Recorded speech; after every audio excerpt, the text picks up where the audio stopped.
हज़रत सैयदना सईद बिन मुसैब रहमतुल्लाह अलैह फरमाइन था त सैयदना लुकमान हकीम रहमतुल्लाह अलैह पंहिंजे पुट खे नसीहत फरमाई त पुट जॾहिं भी का मुसीबत का तकलीफ़ अचे त उन्हीअ खे पंहिंजे हक़ में बहितर समझ। त पुट अर्ज़ करण लॻो त बाबा मूं तव्हांजी ॻाल्हि खे ॿुधो बि ऐं सम्झियो बि, लेकिन हर मुसीबत ऐं तकलीफ़ के पंहिंजे हक़ में बहितर समझण ते मूं जो नफ़्स आमादा न थी सघंदो। लुकमान हकीम रहमतुल्लाह अलैह पुट खे फरमायो त पुट उथ त वक़्त जे नबीअ वटि हलूं जितां तोखे सब्र ऐं यकीन जी तालीम मिले। हाणे ॿई पे पुट पंहिंजे घरां निकिता ऐं हलंदे हलंदे हिकु जंगल में दाख़िल थिया। उन झंग मां हलंदा वञनि ताजो सिज भी अची ततो ऐं शदीद गर्मी थी त इन्हीअ दौरान हिननि जो खाधो पीतो ख़त्म थी वियो। कुछ अॻियां हलण खां पोइ हिननि जी सवारीअ जो जानवर भी बिल्कुलु जवाबु ॾेई वेठो त सैयदना लुकमान हकीम छा था ॾिसनि त साम्हूं को वण आहे ऐं उते कुझु दूंहुं नज़र आयो त पाण इहो सम्झी वेठा त हिते को न को इंसान ज़रूर हूंदो। इहो सोचे करे पाण पंहिंजे पुट सां जल्द जल्द उन्हीअ तरफ़ हलण लॻा त रस्ते में हिकु हॾो संदसि पुट जे पेर में लॻो जेको पेर खां आर पार थी वियो ऐं इन्हीअ तकलीफ़ जे करे संदसि पुट बेहोश थी किरी पियो। सैयदना लुकमान हकीम पंहिंजे पुट जे पेर मां उहो हॾो कढियो ऐं पेर ते पटी ॿधी।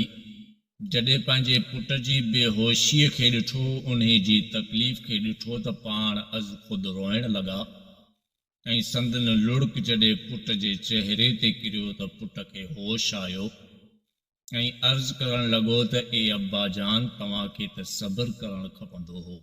त सैयदना लुकमान हकीम फरमायो त पुट औलाद जे लाइ माउ पीउ जी जेका तबियत आहे उहा फितरी तौर ते नरम आहे ऐं औलाद जी तकलीफ़ के माउ पीउ अक्सर तौर ते बर्दाश्त नथा करे सघनि। पुट पंहिंजी हालत खे ॾिसी करे पंहिंजे पीउ खे अर्ज़ थो करे त ए बाबा हाणे जेकॾहिं मूंखां बग़ैर तव्हां हितां हलिया वेंदा त ज़ाहिरा मूंखे पोयां मरणो पवंदो ऐं जेकॾहिं तव्हां हिते मूंसां गॾु रही पिया त पाण ॿिन्हिनि खे बुख ऐं उञ विघे हिते ई मरणो पवंदो।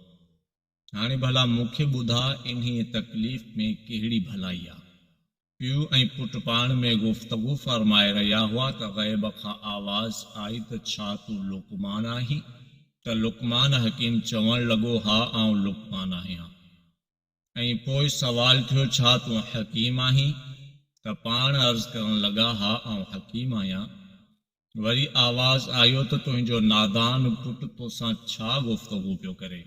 लुकमान हकीम चवण लॻो त असां सिर्फ़ तव्हांजी आवाज़ पिया ॿुधूं, तव्हांखे ॾिसी छो नथा सघूं? त आवाज़ आयो त आउं जिब्राईल आहियां, आउं अल्लाह जे नबियनि ऐं ख़ासि फ़रिश्तनि खां अलावा ॿियनि खे नज़र नाहे आईंदो।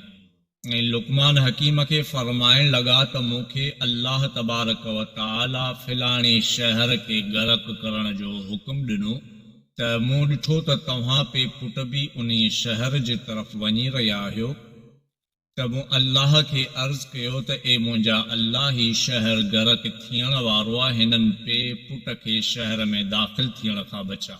ऐं अल्लाह तबारक व तआला तव्हां पे पुटनि खे इन्हीअ थोरी तकलीफ़ मुसीबत में मुब्तला करे वॾी मुसीबत ऐं आफ़त खां बचाए वरितो। ऐं पोइ हज़रत जिब्राईल जे फैज़ सां लुकमान हकीम जो पुट भी सहतियाब थियो ऐं उन्हनि खे सही सलामत पंहिंजे घर पहुचायो वियो। त यादि रखो जॾहिं भी का तकलीफ़ ईंदी आहे, का मुसीबत या बीमारी ईंदी आहे त उन्ही में अल्लाह जूं बेशुमार हिकमतूं हूंदियूं आहिनि। मोमिन सिर्फ़ उन्ही ते सब्र करे ऐं अल्लाह खां दुआ करे ऐं इहो यकीन रखे त अल्लाह मूंखे इन्ही जे ज़रिए कंहिं न कंहिं मुसीबत खां बचाए वरितो आहे। अल्लाह तबारक व तआला जे महबूब जे फरमान जो ख़ुलासो आहे त जॾहिं को मोमिन बीमार थींदो आहे, जॾहिं उन बीमारीअ खां सहतियाबी में ईंदो आहे त उन्हीं जा सभु गुनाह मुआफ़ कया वेंदा आहिनि।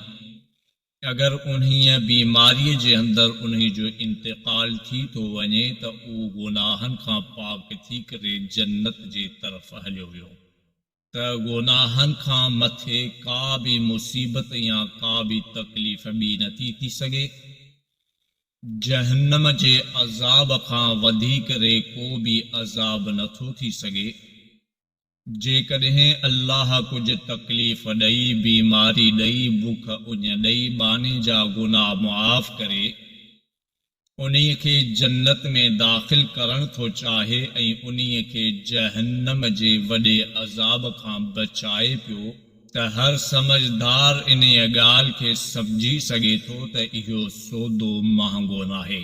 पर जॾहिं बि का आज़माइश, का तकलीफ़ अचे त मोमिन खे घुर्जे उन्हीअ ते बिला वजह वावेला न करे, अल्लाह जी कंहिं बि क़िस्म जी शिकायत न करे, उन्हीं खे पंहिंजे आमाल जी मुसीबत समझे ऐं उन्हीं खे वॾी मुसीबत खां बचण जो सबबु समझे, उन्हीं खे गुनाहनि जे मुआफ़ थी वञण जो सबबु समझे। त यादि रखो, अल्लाह तबारक व तआला अगर तव्हां जे मुक़द्दर में का तकलीफ़ लिखी आहे, तकलीफ़ तव्हां खे पहुती, त उन्हीं ते परेशान थी करे वही रहण जे बजाय अल्लाह खे राज़ी करण जी कोशिश कजे। पंहिंजी ज़िंदगी जे कदम खे अॻियां वधाइजे ऐं पाण खे पोयां न कजे। अल्लाह तबारक व तआला तमाम मुसलमान मोमिनन खे हर तरह जी मुसीबतुनि ऐं तकलीफ़ुनि खां बचाए रखे।